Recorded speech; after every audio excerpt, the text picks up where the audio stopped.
तो कहाँ ले रहे हैं सुविधा को? बताइए कौन सा सुविधा हम ले रहे हैं जी? माननीय सिराज जी बताइए, ठीक है मीडिया है, लेकिन इतना तो किसी का नेगेटिव है क्या? नहीं, उन्होंने वीडियो बनाया था, सवाल नहीं पूछा था, हमसे नहीं पूछा था इन्होंने। नहीं सिराज जी, अब हमको बोलने दीजिए। सिराज जी आपसे निवेदन है, माननीय बड़े भाई सिराज जी, और कोई सवाल है माननीय? एक विधायक का आवास लगभग 4,32,00,000 में बना है, वो तिवारी जी का भी आवास वही होगा और जयराम महतो का भी आवास का दर वही होगा। तो इसलिए उनको चाहिए कि अपना थोड़ा सा जो याददाश्त है या अपनी जानकारी को पुख्ता करें। इसी मंच पे जो है पिछली बार बहुत चीख कर आप बोल रहे थे जी कि जयराम महतो जो बोलता वही करता है जी। आखिर जयराम महतो सरकारी सुख सुविधा जो बोले टीए नहीं लेंगे, आवास नहीं लेंगे, आप तो मानते वही कर रहे हैं। नहीं सिराज जी, आप अगर पूरी तरह से सुने होंगे तो वो यहाँ कहने से पहले उस विषय को मैंने सदन में कहा था, और सदन में क्यों कहा था इस विषय को आपको जानना चाहिए, वीडियो को फिर से उठाइए। सदन में लगभग 3 सत्ता पक्ष के नेताओं ने मैया सम्मान योजना पर बहुत ज्यादा बहस किया था, महिमा मंडन किया था। तो मैंने ये तर्क दिया था कि अब 2,500 रुपए पे महिमा मंडन कर रहे हैं और आप सैलरी 2 लाख का ले रहे हैं, आप टीएडीए लाख का ले रहे हैं, तो आप भी इनको में कटौती कीजिए, इन सुविधाओं का त्याग कीजिए। आज मैं फिर कह रहा हूं कि जिस दिन ये विधेयक पारित होगा इस सदन में कि विधायक की सैलरी 2,13,000 ना होकर 60,000 होगी, एक चतुर्थ तृतीय वर्ग कर्मचारी के समान, पहला विधायक का हस्ताक्षर जयराम महतो का होगा। लेकिन आप सही बोले थे कि जयराम महतो जो बोलता सो करता। जी, हम सवाल था कि क्या जयराम महतो सरकारी सुख सुविधा नहीं लेंगे या आवेश में ये चीजें बोल रहे हैं? नहीं, आज भाषा जो है आज नहीं, मैं पुनः कहूंगा आज पहला विधायक हम होंगे, चूंकि आप उस पहला बात है कि रील्स का दुनिया आया, आप उसे रील्स के तर्ज पे लेके जाते हैं। मैं आज पुनः कहूंगा जिस दिन ये विधेयक पारित होगा, जिस दिन ये त्याग होगा, पहला विधायक हम होंगे। मेरा तर्क सुन लीजिए। आज अगर आप बात करें तो 4,32,00,000 के लागत से ये आवास बना है। अगर जयराम महतो नहीं लेता है तो आपको जानकारी होना चाहिए, आज इस राज्य में कई ऐसे मंत्री हैं जो लगभग 2 आवास लेके बैठे हैं, 3 आवास लेके बैठे हैं। तो जाहिर सी बात है किसी वीआईपी के पास चला जाएगा। और ये राज्य जहाँ के छात्र काफी परेशान है, जहाँ के छात्र बड़ी संघर्ष के साथ रांची में आके रह रहे हैं, तो मैं सोच रहा हूँ मैं एक नया प्रयोग करने जा रहा हूँ। मैं अपने आवास को ऐसे छात्र जो डुमरी विधानसभा से, धनबाद बोकारो जिला से चलकर आके रांची में रहते हैं, उनके हवाले रहेगा। हाँ नया भी, नया पुराना कोई जो मिलेगा। अभी फिलहाल अपने दोस्त के यहाँ रहते हैं। वैसे कौन से मुद्दे हैं जिनको लेकर बाद में आपका जो विधायक बनने के बाद जो है बदल गई है? गाड़ी को लेकर भी सवाल, गाड़ी तो कई विधायक लिया है, लेकिन आपने ये कहा था कि हम विधायक बने दोस्त की गाड़ी से चलेंगे और उसमें लिखा रहेगा कि ये गाड़ी विधायक जी का दोस्त। जी, लेकिन मैंने पहले ही कहा है कि मैं अपने सिद्धांतों से, अगर आवाम को नुकसान ना हो, एक बहुत बड़ी आबादी को कोई नुकसान ना हो, तो मैं अपने सिद्धांतों के साथ रहूंगा। जैसे अभी मैं चप्पल पहन के नहीं आता हूँ, मेरे इस वचन से मेरी आवाम को कोई नुकसान नहीं है, जयराम महतो को भी व्यक्तिगत नुकसान नहीं है, लेकिन मेरे गाड़ी वाले मसले से मेरी आवाम को भी नुकसान था। नुकसान कैसा था? मान के चलिए प्रत्येक दिन हम लोग 3,000-4,000 रुपए का पेट्रोल भरते हैं। अभी ड्राइवर हमारे पास आएगा, 2 ड्राइवर मैनेज होंगे, यानी 2 बेरोजगार युवा रोजगार से जुड़ेंगे, और वो तभी होगा जब वो गाड़ी का रजिस्ट्रेशन आपके नाम से होगा। अभी सपोज दैट अगर मेरे जनता दरबार अभी झारखंड में ओपन कोई लगाता है तो जयराम महतो लगाता है। आप प्रशंसा करें, हमारी बुराई करें, खिंचाई करें, अलग बात है, लेकिन जो चैलेंजिंग विषय है, मिट्टी में बैठ के कोई जनता, और उस समय बहुत सारी समस्या ऐसी आती है कि बाबू हमको 500 रुपए की मदद कर दीजिए, बाबू हमको हॉस्पिटल का मामला है, हमको दवाई घट गया है, तो अपनी हैसियत के अनुसार हम उसे उनका मदद करने का प्रयास करते हैं। तो अगर मान के चलिए सरकार से हमें 3 से 5,000 रुपए का टीए आएगा और उसे अगर हम अपने उपयोग में लाएंगे, तो हम फिलहाल जो पैसा तेल में खर्च कर रहे हैं वो मेरे पास बचेगा, और जो लोग मेरे जनता दरबार में इन छोटी छोटी समस्याओं को लेकर आ रहे हैं, उनका समाधान हो पाने में हम सक्षम हो पाएंगे।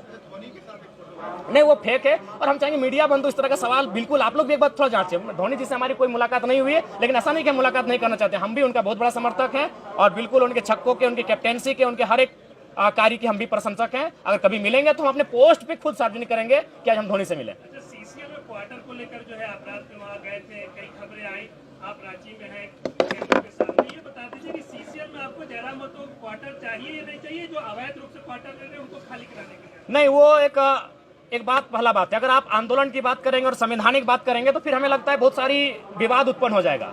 अगर आप कहेंगे कि कुछ आंदोलन के तरीके ऐसे होते हैं जो लगता है कि लीक से हटकर है, अगर आप झारखंड अलग राज्य की लड़ाई को जानते हैं और यदि आपके परिवार के कोई सदस्य झारखंड आंदोलन की लड़ाई में भाग लिए हैं, तो उस लड़ाई को भी आप कहीं ना कहीं ये मानेंगे कि सड़क जाम करना ये तो संवैधानिक नहीं था, लेकिन कभी कभी ऐसे क्रियाकलाप करने पड़ते हैं जिससे दिल्ली तक आवाज जाए।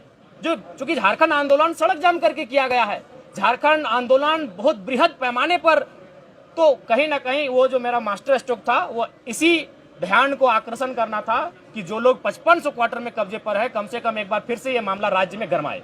अगर इस हिसाब से देखा जाए तो अगर पुलिस को जगाना तो पहले चोरी करनी पड़ेगी, तब पुलिस जगेगा, भाई चोरी हुई तब जाएगा। नहीं, ये चोरी का सवाल नहीं है, ये राज्य का विषय है। चोरी एक मामूली विषय है सिराज जी। तरीके से तो किसी मुद्दों को नहीं उठाया जा सकता। नहीं, कभी रास्तों को, झारखंड आंदोलन इसी रास्ते से बना है। आप झारखंड आंदोलन अलग राज्य का समर्थन करते हैं, हाँ या ना? तो झारखंड राज्य बना ही उसी रास्ते से, तोड़ फोड़ से, बंदी से। इसीलिए उस सवाल को आप विराम दीजिए, आगे बात कीजिए। देखिए, जब सीढ़ी, आप खुद बोले हम समर्थन करते हैं, आप अभी 30 सेकंड पहले बोले कि हम झारखंड राज्य का समर्थन करते हैं। तो मैं बताना चाहता हूं, चूंकि मैं एक आंदोलनकारी का बेटा हूं, झारखंड राज्य सड़क जाम करके लिया गया है, इसलिए सवाल को रखिए। अगला सवाल। देखिए, वाजपेयी जी अगर डायरेक्ट झारखंड राज्य दे देते, निसंदेह उनका योगदान है, कलम में उनका योगदान है, लेकिन क्रांति में झारखंडियों का योगदान है, जिनका रक्त बहा है। आप विचित्र बात कर रहे हैं भाई। इसका मतलब जो लहू बहा, जो माएं विधवा हो गई, उनका कोई योगदान नहीं है? मैंने कब कहा वाजपेयी जी का योगदान नहीं है? अगर उस हिसाब से आप कहेंगे तो भारत बनाने में लॉर्ड माउंटबेटन का भी योगदान है, क्योंकि वे जाते जाते कलम, पंडित पावर, क्या कहते हैं, ट्रांसफर ऑफ पावर, सत्ता का हस्तांतरण करके गए थे लॉर्ड माउंटबेटन। तो उस हिसाब से अगर देखा जाए तो आप ये कहेंगे कि नहीं, क्रांतिकारियों का नहीं, लॉर्ड माउंटबेटन का योगदान है भारत को बनाने में। जो आलोचक हैं वो आपको केजरीवाल बता रहे हैं झारखंड में। अरे ये तो बहुत बड़ा बात है यार। केजरीवाल 10 साल सीएम रहे, तो केजरीवाल कोई कम? केजरीवाल का आप आलोचना कर सकते हैं, लेकिन उन्होंने जिस विजन को दिल्ली के माध्यम से देश को दर्शाया, उसको आप नकार नहीं सकते। पिछली बार तो आप ही केजरीवाल की आलोचना, नहीं, केजरीवाल की आलोचना के लिए नहीं केजरीवाल से तुलना जी, नहीं, बिल्कुल हमारी तुलना कैसे हो सकती है? वो कहाँ सीएम रह चुके, हम विधायक हैं। क्या आप उनके नक्शे कदम पे चलेंगे? नहीं, हम लोग अपना रोड मैप अलग बनाएंगे।